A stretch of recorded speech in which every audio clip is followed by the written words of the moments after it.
Most of us walk through life believing we're the ones who were hurt in a story. But every once in a while, if we're honest enough to look closely, we might realize that sometimes we weren't just hurting. Sometimes we were hurtful. Welcome back to Grace and Grit. This is the space where we talk about real life, not the polished version people post online, but the messy, complicated, sometimes uncomfortable parts of being human.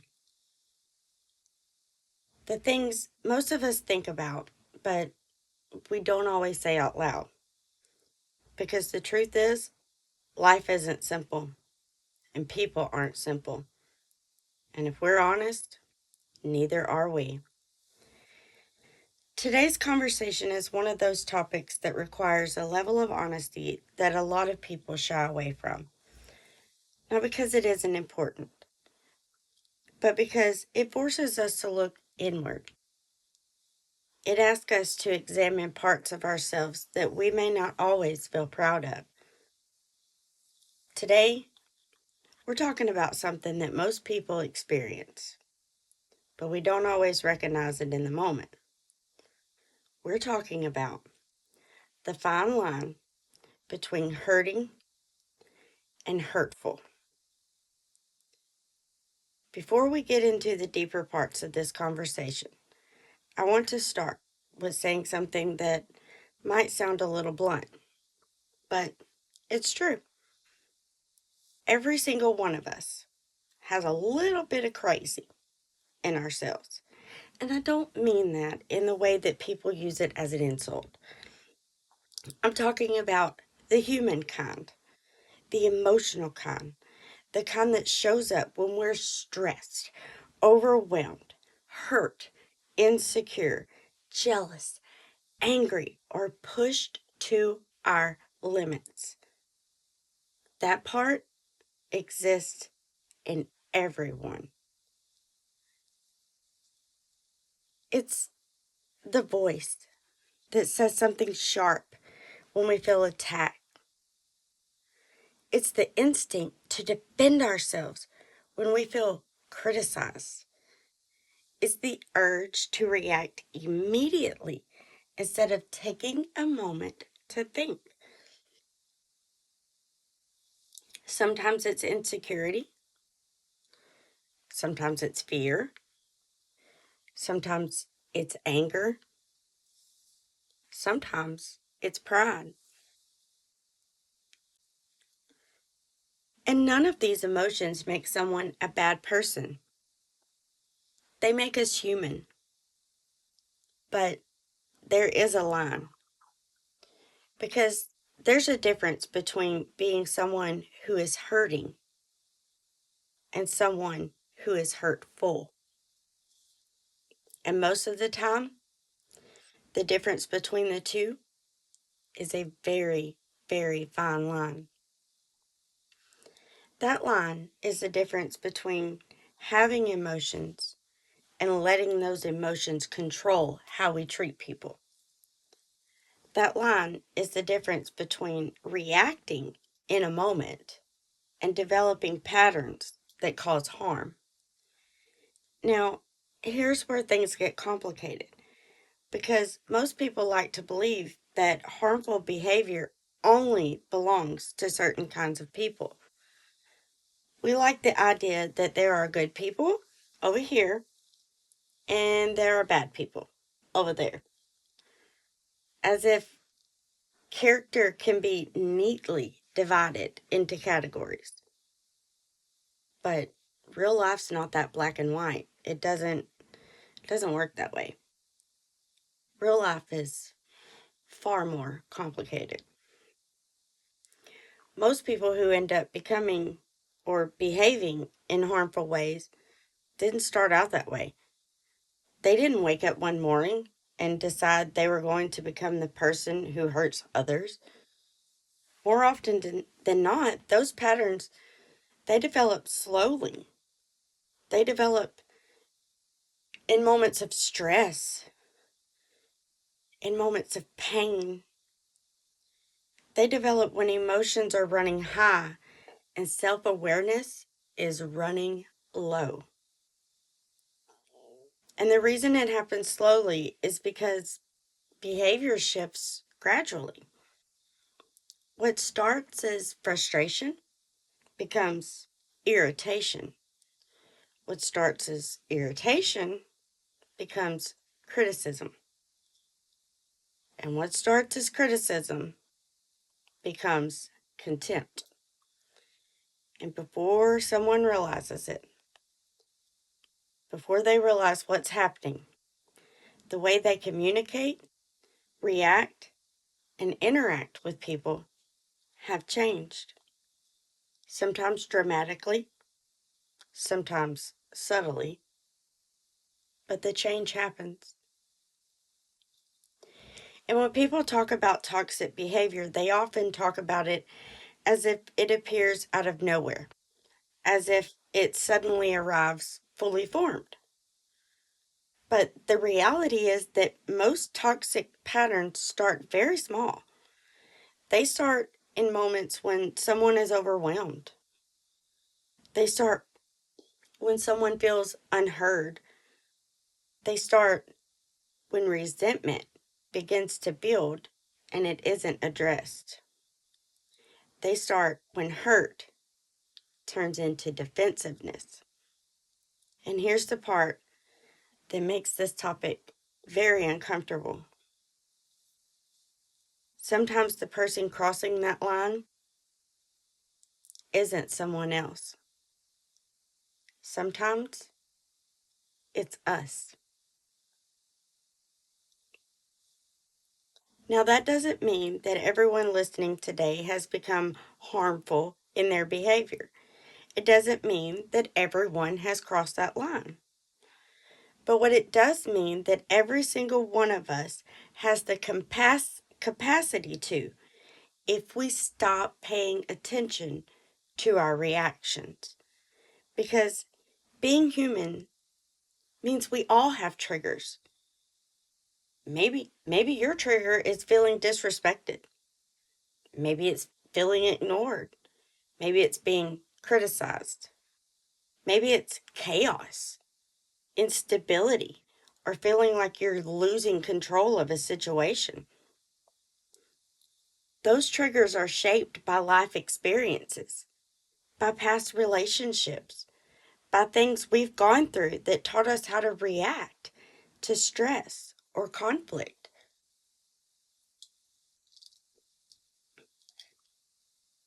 The triggers themselves, they're not the problem. Everyone has them. I have them. I have many. The problem is what we do with them. When a trigger is activated, emotions rise quickly. The brain moves into defense mode, and defense mode isn't always thoughtful or measured. Defense mode is reactive. We've talked about this before. It's emotional, it's immediate, it wants to protect. But sometimes the way we try to protect ourselves ends up hurting someone else.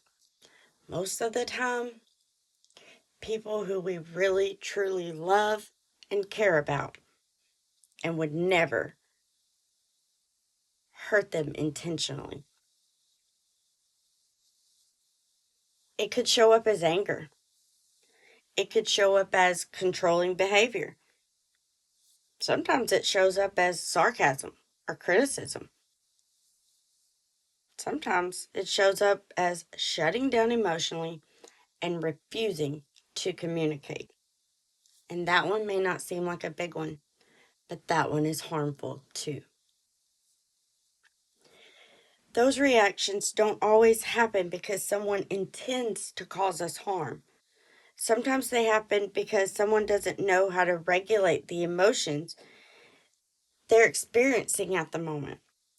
But intention does not erase the impact. And that's where the lines begin to matter. Because there's a difference between having a moment and creating a problem, creating a pattern. Everyone has moments where they react badly. We all have bad days. We all have our moments, but they're moments. Patterns that become problems are different. Patterns repeat. Patterns become habits. Patterns shape how people experience us. If I'm constantly reacting with anger, then people are going to associate me with anger. If someone is constantly criticizing others, people begin to expect criticism. If someone constantly escalates a conflict, then people are going to begin to brace themselves whenever a disagreement arises. Over time, those reactions define the emotional environment around that person. And that's why self-awareness is important. Very, very important. Because without it, people don't always realize when their reactions have become patterns. I've been there. I've I've been there. Instead, when you don't realize they've become patterns that have become problems, you just justify them. You say things like, well, I wouldn't act like this if you didn't push me. You know exactly what you're doing, or you deserve it. And here's the tricky part: sometimes people really do push us. Sometimes people really do say things that hurt. Sometimes people really betray trust or cross a boundary. And that pain is real. But pain explaining behavior is not the same thing as pain excusing behavior. Pain explains our reactions, but it doesn't excuse when those reactions become hurtful. That distinction is one of the hardest lessons that people have to learn in relationships because it requires holding two truths at the same time. Someone can hurt you, whether it's past or present, and your reaction is still your responsibility. One person's actions don't remove another person's accountability. And that realization can be uncomfortable because accountability forces us to look inward. It forces us to ask very difficult questions. Questions like, why did I react so strongly to that? Why did that comment hit me so deep? Why did I escalate that situation instead of de escalating it? Those questions aren't easy to sit with, but they're necessary for growth. Growth happens when we recognize that our reactions sometimes need work. Sometimes our reaction to a certain person isn't because that person is hurting us, it's because past hurt and pain is still at the center of our mind, and basically, we're blaming this person for what someone else did to us. We're blaming this person for our insecurities. I know that's what I did. I couldn't let go of the past, it was still affecting me.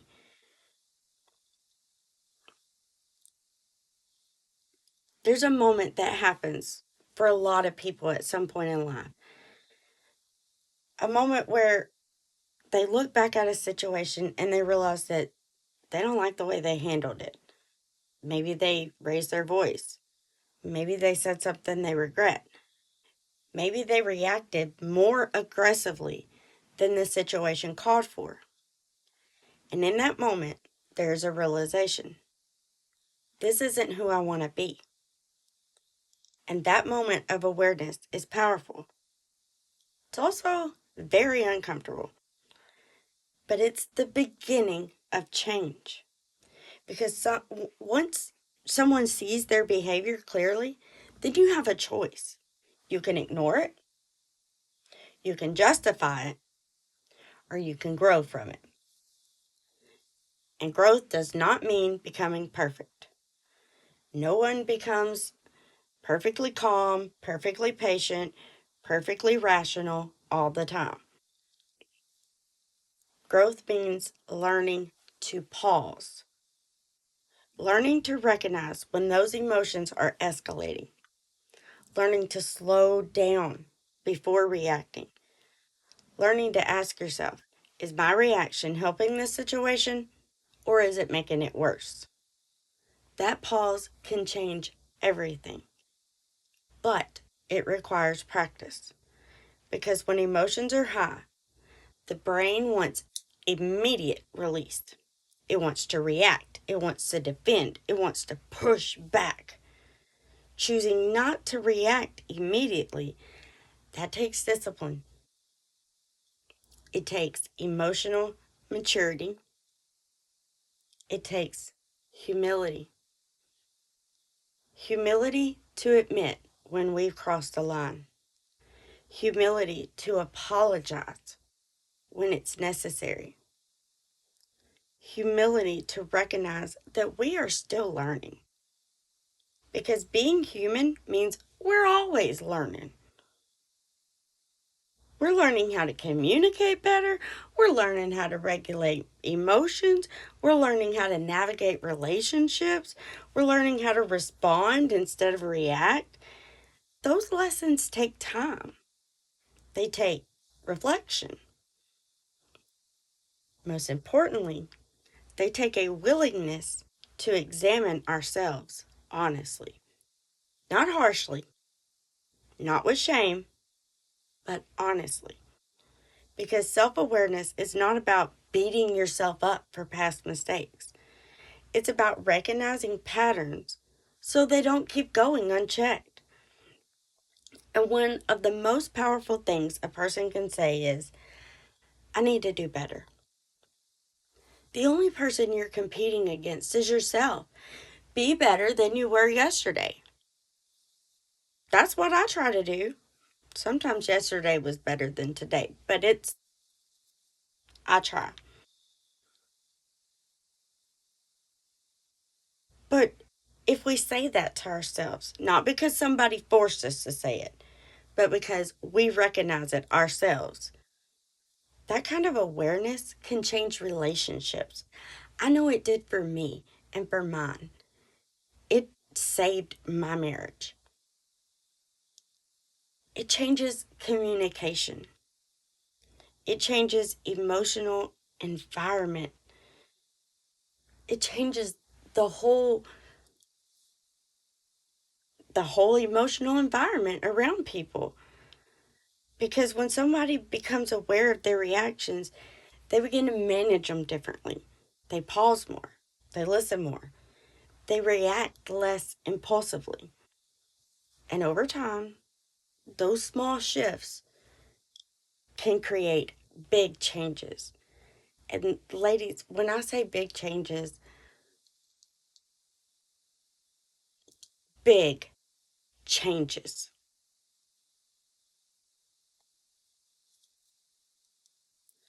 Not just for them, but for the people around them too. Because every person contributes to the emotional atmosphere of their relationship. Every reaction adds something to that environment. Patience adds calm. Kindness adds safety. Anger adds tension. Criticism adds defensiveness. And the way we show up consistently shapes how people around us feel. That's why The fine line between hurting and hurtful matters. Not because anyone expects perfection, but because awareness keeps reactions from becoming patterns. Awareness keeps emotion from becoming harm. And awareness gives us the ability to change when necessary. And at the end of the day, the goal isn't perfection. The goal is growth. Growth means recognizing the parts of ourselves that still need work. Growth means choosing better responses over time. Growth means understanding that we are all capable of learning, evolving, and becoming better than our worst moments. Because every person has those moments. Moments where emotions get the better of you. It's still going to happen.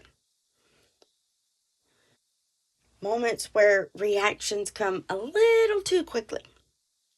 Moments where they realize afterwards that probably could have handled that differently.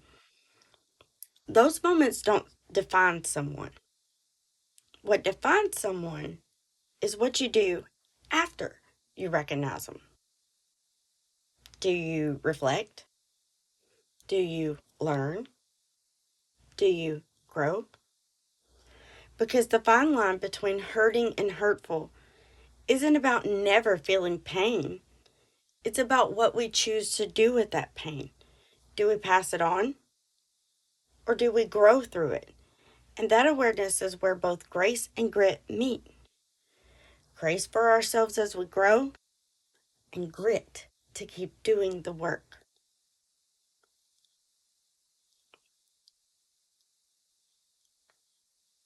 Thank you so much for spending this time with me today on Grace and Grit. And if this conversation resonated with you, take a moment to reflect on it.